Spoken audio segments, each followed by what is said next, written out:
My journey started in a taxi cab in Buenos Aires. I had graduated from Yale Law School, concluded I was never going to be a lawyer, went down to Latin America, and I noticed that taxi driver after taxi driver in Buenos Aires had something in common. They had engineering degrees. And I thought, what are you doing driving a taxi cab? And I would ask these questions, and they would say, well, what else am I supposed to do? I don't want to work for the government. I'd say, no, why don't you become an entrepreneur? You're an engineer.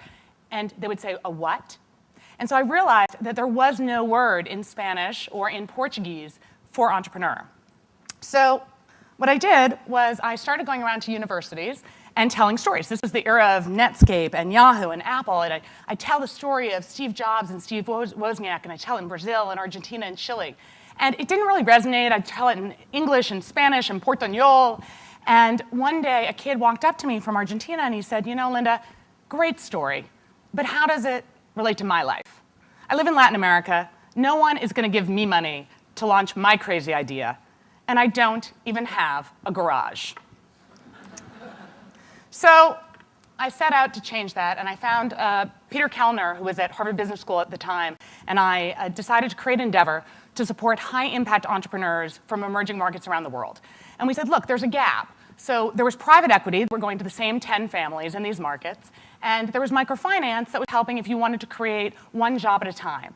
But if you were an innovator with a great idea that could create hundreds, if not thousands of jobs and millions of dollars in revenues and change an industry and change the world, who would you go to get support and mentoring and peer networking? Where could you go? So Endeavor really set out to be that support organization. 14 years later, we operate actually now in 12 countries. We support 580 entrepreneurs from 372 companies. It's actually a little bit more now.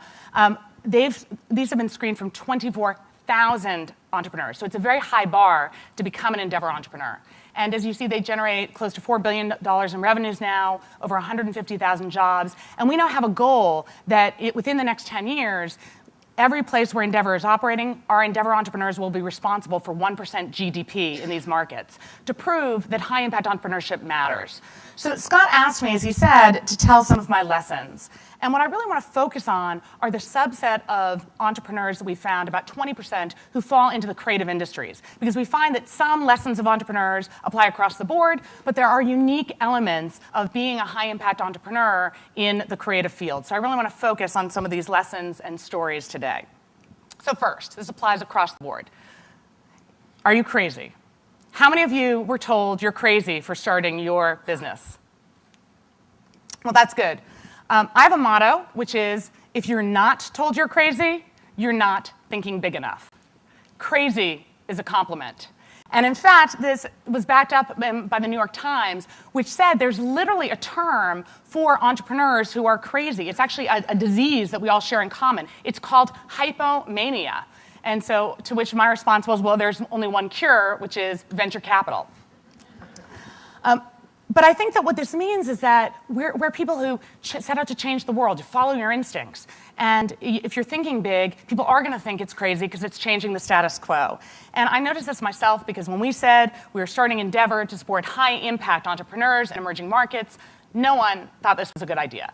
The foundation said, you're not helping the poorest of the poor. And I have ding letter after ding letter saying they would never support an organization that was only helping to build the middle class. The VCs thought this is crazy. There are no entrepreneurs in emerging markets, and you can't trust them anyways. What are you doing? And my parents, mentioned a while back, I caught them at a cocktail party lamenting to a friend that they had sent their daughter to Harvard and Yale only to have her take early retirement. So what did I do? This photo on the left was from 3 weeks ago. I was speaking at the Economy VC 365 panel at MIT. And to the left, that's Bill Salmon, who's the entrepreneurship guru at Harvard Business School. Peter Brook, who is considered the international founding father of private equity. And Tim Draper, one of the most well-known international venture capitalists. And Bill introduces me as the stalker. Now, what the reason is, and hence the photo on the right, when I was starting out, I said, okay, I need some credibility. Peter and I, everyone thinks we're crazy. We don't even have the same the right first last name, never mind second last name in these countries. They're going to think we're a cult, which they did. We need some gravitas. So I heard Peter Brook speak at a Harvard Business School conference on Latin American private equity, and I knew everyone was going to run after him after on stage. So I kind of waited for him in the men's bathroom, and I pounced. He was kind of taken aback, and I explained what I was trying to do, and I told him that he should really meet with me because, after all, this was supporting entrepreneurs and venture capital in emerging markets. And he said, well, who's supporting you? I thought, I said, oh, well, Bill Salmon, at HBS. He said, Bill supporting you? Wow, well, yeah, maybe you should come see me. So then I went up to Bill's office and I said, Bill, I know you thought this idea we had was really crazy and was never going to amount to anything, but Peter Brook's getting involved. And lo and behold, they co-formed our global advisory board, did the same with Tim Draper, who ended up joining our board. And so when Bill introduced me 2 weeks ago as the stalker, my response was yes, but stalking is an underrated startup strategy. And you'll be surprised, actually, people are very shy. I was actually asked by my friend Tory Burch to be a mentor at a mentoring event a few weeks ago. And a woman at my table said, God, I would love nothing more than to meet Tory Burch, but I don't want to peer forward. And I said, she's hosting an event. She invited you. Go up to her. Stalking is an underrated startup strategy. Okay. So I talk about entrepreneurship a lot as a series of inflection points.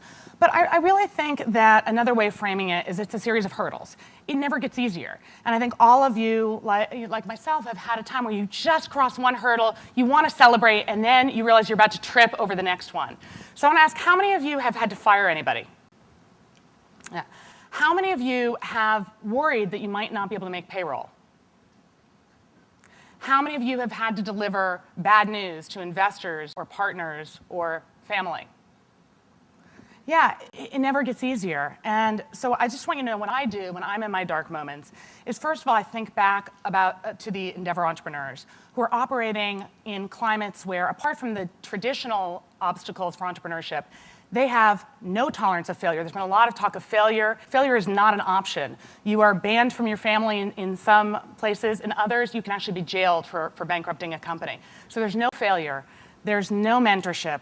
There's no real tolerance of risk. So when I try to think, I think, God, there are so many people around the world doing this with even more barriers. And let me remember what made me passionate.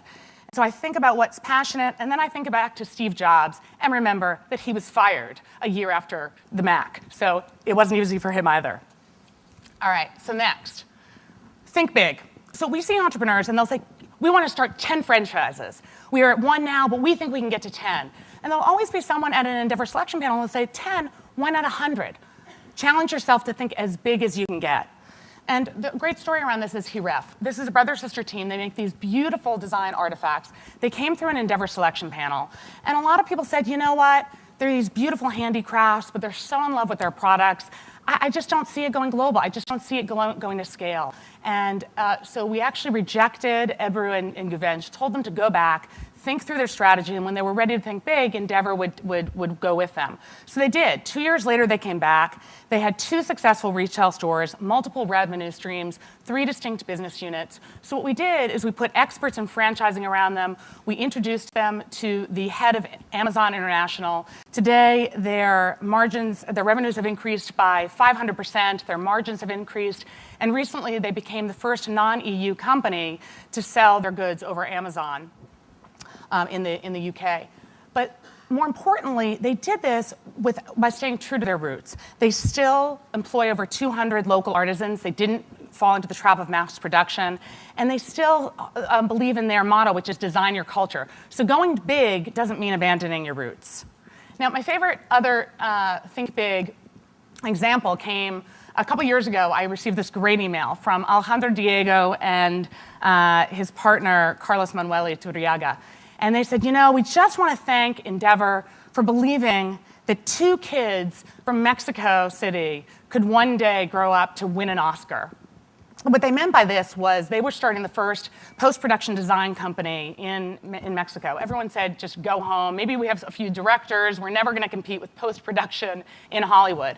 But we actually set them up with a former Goldman Sachs partner who had invested in Avatar and X-Men. And he believed in them, and he helped them set up an office in Hollywood, kept their production in Mexico, and they were on the team that won the best visual effects for A Curious Case of Benjamin Button. And what was interesting about that was, again, here you had these people, they were believing in going big, but they kept the creative team in Mexico. And what they did, we talked to them about retention tools. A lot of you guys have, your creative workforce is so important. They're not just fungible engineers. And so they created retention programs for their employees. They were one of the first companies in Mexico to grant shares. And then they also had a balance, and I'm going to get to this in a second, which is that Alejandro is the business guy and Carlos is the creative one. So it was one of these nice examples where entrepreneurs really shared strengths. Because we see a lot of types of entrepreneurs, and we actually classify them. So what we find is a lot of the tech entrepreneurs are what we call diamonds in the rough. They're classic VC-type entrepreneurs. They're either going to fail. If they fail, they'll fail fast. Otherwise, they have potential of becoming a major billion-dollar industry. The problem is, are they too rough? How rough is that diamond? We have these growth engines, which tend to be family businesses, and they operate in more traditional industries. But when we find with the creatives, we call them local stars. And what happens is we fall in love with the brand. We fall in love with the charismatic individual. But a lot of times, they end up being one-man shows or one-woman shows. And so a case we found was Francesca Romana Diana. She had started this incredible design and jewelry company using these precious gemstones that could only be found in Brazil. But she was making all the decisions herself. And we said to her, look, Francesca, if you really want to grow, let us help you. Let us create an advisory board that can help make some of the decisions. Let's help you think about giving what I call psychic equity to your employees. You may not be the next Google, so your shares aren't going to be worth millions of dollars to your employees, but you can give them psychic equity. You can help them feel that they have ownership over this brand. And today, Francesca has over 20 retail stores around the world, from Brussels to Paris to Madrid. Okay. So another lesson, this is actually Andy Warhol.